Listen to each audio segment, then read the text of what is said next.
ఆ దూత భయపడకుడి, చాలు ఏమని చెప్తుంది?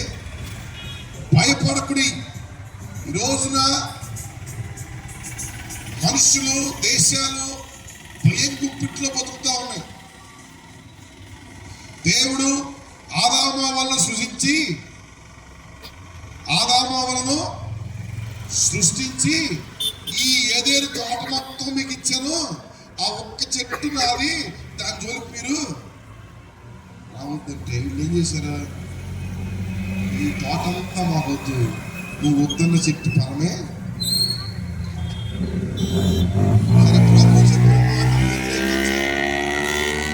వ్యతిరేకించి తినవద్దన్న ఫలము తినగానే వారికి ఏమనిపించిందంట?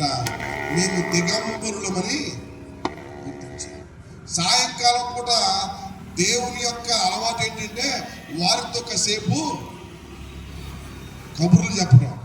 దేవుడు, తండ్రి అయిన దేవుడు రాగానే వారు ఏం చేస్తారు? చెట్ల చాటుకు వెళ్ళి భయపడి, రోజు వచ్చే మనిషే, రోజు వచ్చే దైవమే, కానీ ఈ రోజున ఏమొచ్చింది వాళ్ళకి? సిగ్గు, భయము కొత్తగా వచ్చినాయి. ప్రియమైన దేవుని బిడ్డలారా, పాపము నిన్ను, భయము నీ మీద ఆధిపత్యం చేసేలా చేస్తుంది.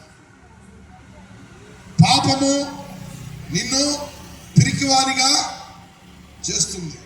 పాపము నిన్ను చేతగాని వానిగా చేస్తుంది. పాపము నీ యొక్క టాలెంట్ను, గిఫ్ట్ను మరుగున పడేస్తుంది. నాకు తెలుసు చాలా మంది డిగ్రీలు చదివి మంచి మంచి టాలెంట్ కలిగి ఉండి